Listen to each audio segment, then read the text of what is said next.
मला जाणीव आहे, परंतु एक 2 मिनटं मी या ठिकाणी बोलणार आहे. आदरणीय व्यासपीठ उज्ज्वल भविष्य विकास प्रतिष्ठान संचलित की एज्युकेशन बालविकास मंदिर आणि ज्युनियर कॉलेज गुणवलीचे संस्थापक अध्यक्ष आदरणीय आपल्या सगळ्यांचे मार्गदर्शक गावडे सर आणि या संस्थेचे सर्वेसर्वा आदरणीय प्रतीक सर, त्यांच्या मातोश्री आदरणीय मंदाकिनी मॅडम, त्याचप्रमाणे आदरणीय अजित गावडे सर, त्याचप्रमाणे ज्या माऊलीनं यासारखी रत्न घडवली अजित गावडे सरांसारख्या आणि संतोष गावडे सरांसारख्या त्या माऊलीसुद्धा आज व्यासपीठावरती उपस्थित आहेत.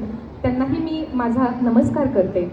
आणि सर्वच तुम्ही की एज्युकेशन बालविकास मंदिरचा झालेला हा आणि दिवसेंदिवस वाढत असलेला हा भला मोठा असा परिवार सगळ्यांनाच मी प्रथमतः त्या शैक्षणिक वर्ष 2026 ते 27 या निमित्तानं मनपूर्वक नमस्कार करते. आणि व्यासपीठावरती उपस्थित असलेल्या ज्यांनी आपल्या कार्यक्रमाचं मानाचं स्थान भूषवलेलं आहे, अशा शिक्षण ही अशी एक उंच इमारत आहे की जिचं बांधकाम कधीच संपत नाही. आणि मला निश्चितपणे खात्री आहे की त्यांच्याही शाळेचं बांधकाम कधीच संपणार नाही आणि ते वर्षानुवर्ष असंच उत्तरोत्तर नुसतं बांधकामच वाढत जाणार नाही, तर त्यातली शैक्षणिक गुणवत्ता आणि विद्यार्थ्यांचा सुशिक्षितपणा आणि सुशिक्षित बरोबरच सुसंस्कृतपणा सुद्धा असाच अबाधित राहणार आहे आणि तो दिवसेंदिवस वाढत जाणार आहे. अशा माझ्या मावशी new English medium Ajitdada school कटफळच्या संस्थापक अध्यक्षा आदरणीय मोकाशी मॅडम, त्याचप्रमाणे आमच्या आत्या प्रगती आत्या आणि उपस्थित असलेले सगळेच व्यासपीठ सगळ्या शिक्षक स्टाफ यांना प्रथमतः नमस्कार करते. कमळाच्या आसनावरती बसलेल्या, हातामध्ये विना आणि पुस्तक धारण केलेल्या, पांढरी शुभ्र वस्त्र घातलेल्या आणि मुक्त हस्ताने विद्या, धन आणि कला यांची उधळण करणाऱ्या देवी सरस्वतीला प्रथमतः वंदन करते. आणि या ठिकाणी 2 शब्द बोलते. आज विद्यार्थ्यांना तुमचा हा पहिला दिवस आहे शाळेचा, ह्या शैक्षणिक वर्षाचा. आणि जसं प्रगती त्यांनी सांगितलं तसं कुठल्याही शाळेमध्ये नसेल अशी एक नवखी रॅली तुमची सरांनी काढली आणि असं कुठल्याही शाळेमध्ये हे चित्र दिसून येत नाही. आणि यातूनच सरांचा विद्यार्थ्यांच्या बाबतीतला आपलेपणा आणि जिव्हाळा हा आपल्या लक्षात येत आहे. मला एवढंच सांगायचं आहे की असेच पुढचे दिवस जातील आणि जातील. प्रगती आत्ता ज्याप्रमाणे तुम्हाला पालक म्हणतात ना, कोणतेही पालक विचारलं की आमचा मुलगा की एज्युकेशनमध्ये आहे, किंवा मुलांना जेव्हा तुम्ही विचारता की तू कुठल्या शाळेत आहे, बाबा की एज्युकेशनमध्ये, अजूनही या संस्थेला 3 वर्ष सुद्धा पूर्ण झालेली नाही.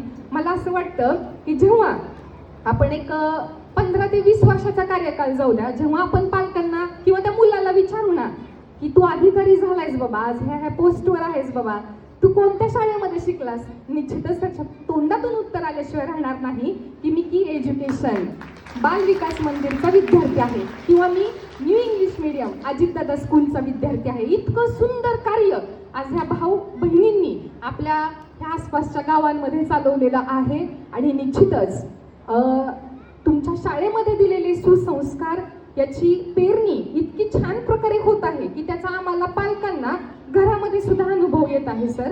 आणि म्हणूनच मला या ठिकाणी अभिमानाने सांगावंसं वाटतं की शरीर घडविणारे, मनाची शक्ती वाढविणारे, बुद्धीचा विकास करणारे आणि मनुष्यास स्वावलंबी बनवणाऱ्या, त्या विद्यार्थ्यांच्या बुद्धीला स्वावलंबी बनवणाऱ्या अशा गोष्टींचं शिक्षण सर तुम्ही आणि तुमचा स्टाफ या ठिकाणी देत आहात, यासारखी कौतुकास्पद दुसरी गोष्ट नाही.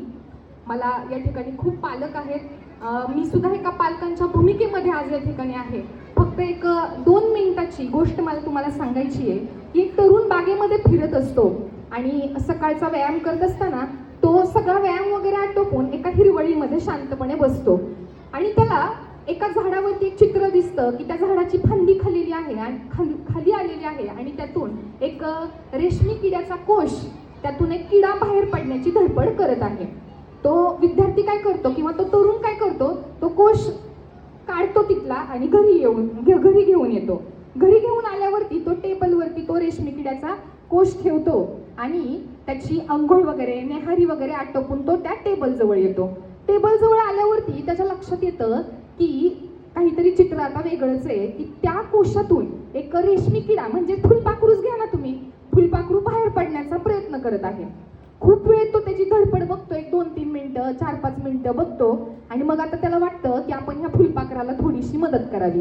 म्हणून तो तरुण काय करतो, तो रेशमी किड्याचा कोश घेतो, हातामध्ये आणि बाल्कनीमध्ये येतो आणि थोडीशी फुंकर मारायला लागतो. अगोदर काय करतो, टेबलाच्या त्या ड्रॉवर मधनं एक कात्री घेतो आणि थोडासा तो कोश आहे ना मोठा करतो.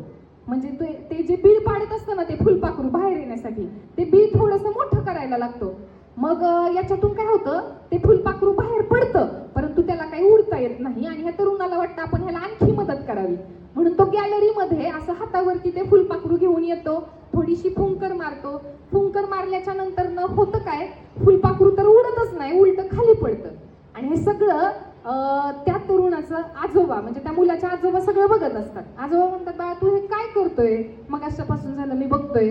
तर तेव्हा तो तरुण म्हणतो की आजोबा असं मला ह्याला उडायला मदत करायची आहे. तेव्हा आजोबा म्हणतात, अरे बाळा हा आता उडणार नाही, हा किडा आता उडणार नाही, हे फुलपाखरू आता उडणार नाही. कारण जेव्हा ते त्या रेशमी कोशातून बाहेर येत होतं, जेव्हा ते त्या कोशातून बाहेर येत होतं, जेव्हा ते धडपडत होतं, तेव्हा ते धडपडत असताना तू कात्रीनं त्या ठिकाणी ते बीळ मोठं करून त्याच्या पंखातलं बळच कापून घेतलंस. माझं पालकांना एवढंच सांगणं आहे, मी असेल किंवा तुम्ही असेल, आपण आपल्या पाल्यांना देताना इतकं सुद्धा आयतं पुरवू नका की त्याच्या पंखातलं बळच निघून जाईल आणि ते धडपड करण्याची त्यांची जी धाडस आहे तीच नष्ट होईल. एवढंच मला सांगायचं. आणि म्हणूनच पोराबाळांना शिकवताना आपल्याला फक्त 4 गोष्टी त्यांना शिकवायच्यात. पहिली गोष्ट, त्यांच्या हातामध्ये कंदील द्या आणि त्यांना सांगा की बाबा रे, तुझ्या पावलापुरता प्रकाश आम्ही तुला दिलाय, तुझी वाट आता तू निर्मायची. दुसरी गोष्ट त्याला सांगा की बाळा, जी पोरं पायानं चालतात ती फक्तच अंतर कापतात, पण जी पोरं डोक्यानं चालतात ती ध्येयापर्यंत पोहोचतात. म्हणून आपली पोरं फक्त पायानं चालायला शिकवू नका, तर ती डोक्यानं सुद्धा चालायला शिकवा. तिसरी गोष्ट, ह्या पोराबाळांना सर मॅडम हे सगळे तर शिकवतच आहे, पण आपल्याला पण शिकवायचंय की जेव्हाचे तेव्हा, जेथल्या तेथं आणि जसेच्या तसे, ह्या 3 गोष्टींची सवय ज्या विद्यार्थ्यांना लागली ना, त्यांना कधीही कोणत्याही गोष्टीचा पश्चाताप करण्याची वेळ येणार नाही. आणि चौथी गोष्ट त्याला सांगा की अरे बाळा, आपल्या शेतात आणि डोक्यात काय पिकतंय यापेक्षाही बाजारात काय विकतंय हे ज्या माणसांना कळतं ना, त्या माणसांचा समाज उभा राहतो. आणि आपली पोरं बाजारात नेमकं सध्या काय विकतंय हे जाणून घ्यायला प्रवृत्त करायला शिकवा. संस्काराची ही बाराखडी मला वाटतं फार महत्त्वाची आहे. संस्कार असतील तरच संस्कृती टिकेल आणि संस्कृती टिकली तरच राष्ट्र टिकेल. 1 वर्षाचा जर का पोराबाळांनो 1 वर्षाचा तुम्ही विचार करणार असाल ना, तर अन्नधान्य पेरा ही एक प्रचलित वाक्य आहे बघा. 1 वर्षाचा तुम्ही विचार करणार असाल तर अन्नधान्य पेरा. 10 वर्षाचा विचार करणार असाल तर फळबाग झाडे लावा.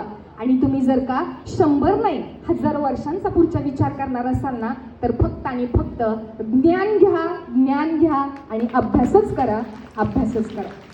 ज्ञान हेच अस्त्र शस्त्र शास्त्र आहे. ज्ञान हे बळबुद्धी आणि चातुर्य आहे.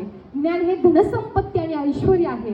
ज्ञान हेच देव ईश्वर परमेश्वर आहे. म्हणून ज्ञानी व्हा, धन्य व्हा आणि त्याच्यासाठी फक्त प्रयत्न करा. कारण प्रयत्न हे एक रत्न आहे आणि ते देवापेक्षा सुद्धा श्रेष्ठ आहे.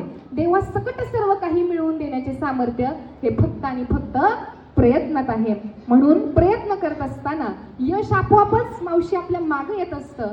आणि ते यश पोरांनो फक्त पकडायला जाऊ नका, कारण ती एक सावली आहे आणि सावली आपल्याला पकडता येते का, तर नाही.